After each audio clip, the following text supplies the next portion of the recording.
வணக்கம் நண்பர்களே, ஆஸ்ட்ரோ ஆதிரன் சேனலுக்கு உங்களை அன்புடன் வரவேற்று மகிழ்வதில் நான் ராஜேஷ் தியாகராஜன்.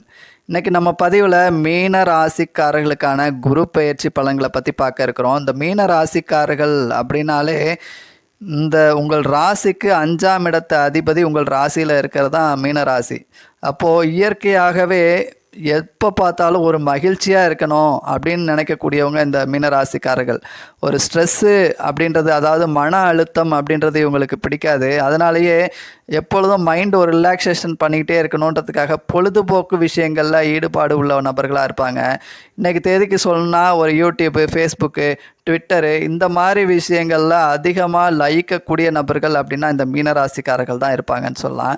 அது மட்டும் இல்லை, இந்த ஒருவேளை ஒரு வயசானவங்களாக இருக்காங்க, அவங்கெல்லாம் கூட இந்த ட்விட்டரு, ஃபேஸ்புக்கில் இருப்பாங்களா அப்படின்னு எடுத்துக்கிட்டிங்கன்னா, கொஞ்சம் வயசானவங்க, அவங்களுக்கு செல்ல அதிகம் நோண்ட தெரியாதவங்களாக இருந்தால் பார்த்தீங்கன்னா சீரியலில் மூழ்கி இருப்பாங்க அப்படின்னு சொல்லலாம். மனசில் பட்டதை ஒளிவு மறைவு இல்லாமல் மனசில் பட்டதை பட்டுன்னு பேசக்கூடிய நபர்கள் அப்படின்னாலும் இந்த மீனராசிக்காரர்கள் அப்படின்னே சொல்லலாம். அதே மாதிரி யாராக இருந்தாலும் ஒரு சிரித்த முகத்தோட பேசக்கூடிய, பேச்சை தொடங்கக்கூடிய நபர்கள் அப்படின்னாலும் இந்த மீனராசிக்காரர்கள் தாங்க. ஸோ அப்படிப்பட்ட இந்த மீனராசிக்காரர்களுக்கு இந்த குரு பயிற்சி பலன்கள் எப்படி இருக்க போகிறது அப்படின்னு தெரிஞ்சுக்கிறதுக்கு முன்னாடி நம்ம சேனலோட அறிமுக நபர்களாக இருந்தீங்க அப்படின்னா மறக்காமல் பெல் பட்டன் அழுத்தி சப்ஸ்கிரைப் பண்ணிடுங்க, ஒரு லைக் பட்டனையும் ப்ரெஸ் பண்ணிடுங்க.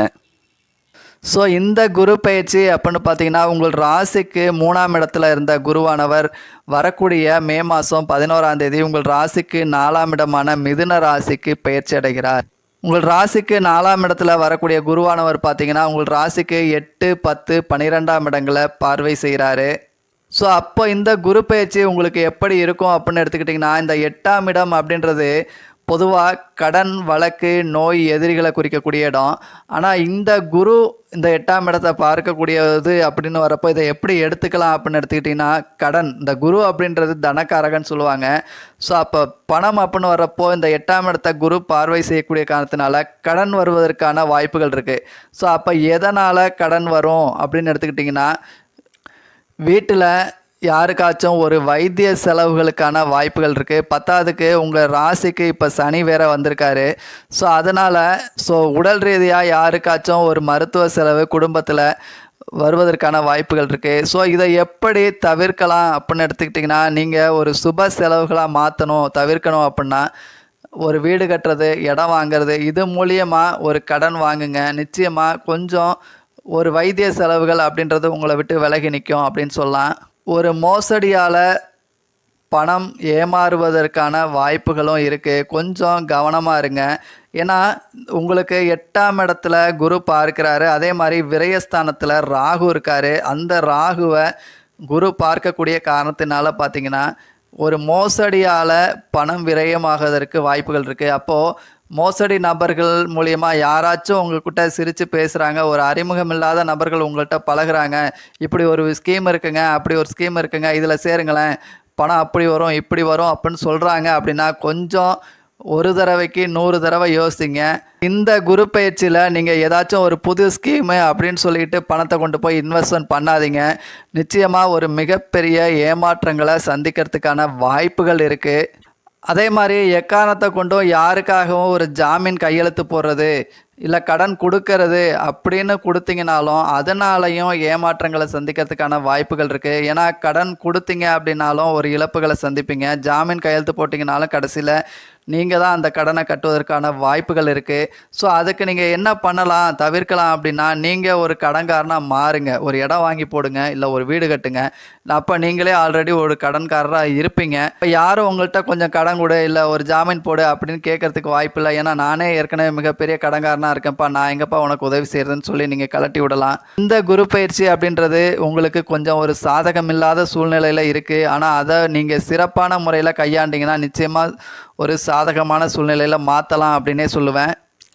மேலும் இந்த குரு பயிற்சியை பொறுத்த வரைக்கும் உங்களுக்கு வருமானம் சிறப்பாக இருக்குமா அப்படின்னு எடுத்துக்கிட்டிங்கன்னா, நிச்சயமாக உங்களுடைய தொழில் ஸ்தானத்தை இந்த குரு பார்வை செய்யக்கூடிய காரணத்தினால தொழிலில் உங்களுக்குன்னு உண்டான ஒரு மதிப்பு, மரியாதை, ஒரு அங்கீகாரம் கிடைக்கும் அப்படின்னு சொல்லலாம்.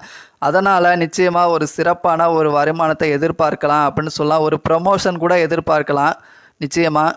அப்படி ஒரு ப்ரமோஷன் உங்களுக்கு கிடைக்குது அப்படின்னா ஒரு இடம் மாற்றத்துக்கு அப்புறம் அந்த ப்ரமோஷன் கிடைக்கும் அப்படின்னு சொல்லலாம். ஸோ இந்த ஊருக்கு போ, அந்த ஊருக்கு போ, அப்போ தான் ப்ரமோஷன் தருவேன் அப்படின்னு சொல்லுவாங்க. ஸோ தயங்காமல் அப்படி ஒரு வாய்ப்பு கிடச்சிச்சின்னா நீங்கள் ஊருக்கு இடமாற்றங்கள் செய்யுங்க. நிச்சயமாக இந்த குரு பயிற்சி ஒரு சாதகமாக இருக்குது அப்படின்னு சொல்லலாம். ஸோ இடம் மாற்றத்தோட ப்ரொமோஷனுக்கான வாய்ப்புகள் அப்படின்றது சாதகமாக இருக்குது.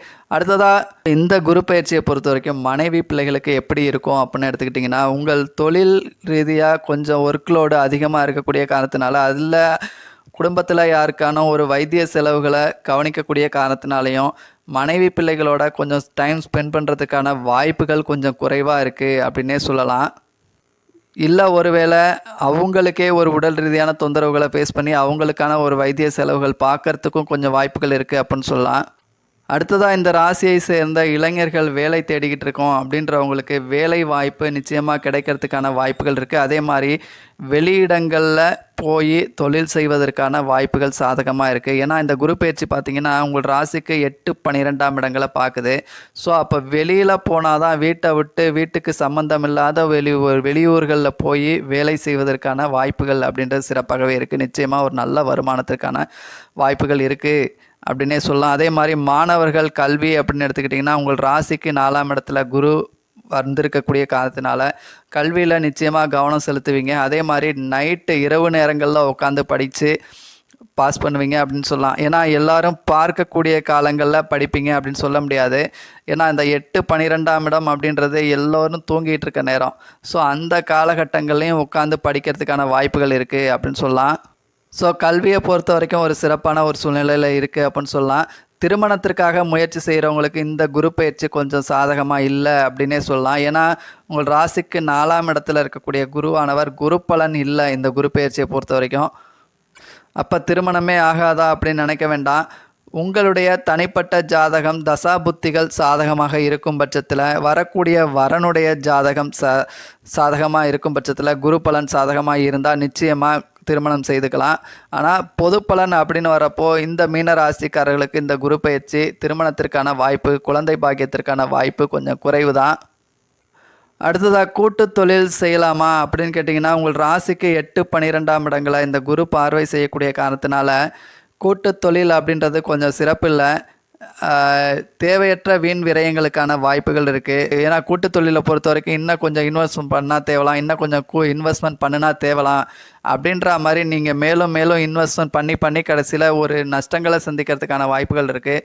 ஸோ நம்பகமற்ற கூட்டாளி அமையறதுக்கான வாய்ப்புகள் இருக்குது. ஸோ இந்த குரு பயிற்சியை பொறுத்த வரைக்கும் கூட்டு தொழில் கொஞ்சம் சிறப்பு இல்லைன்னே சொல்லலாம்.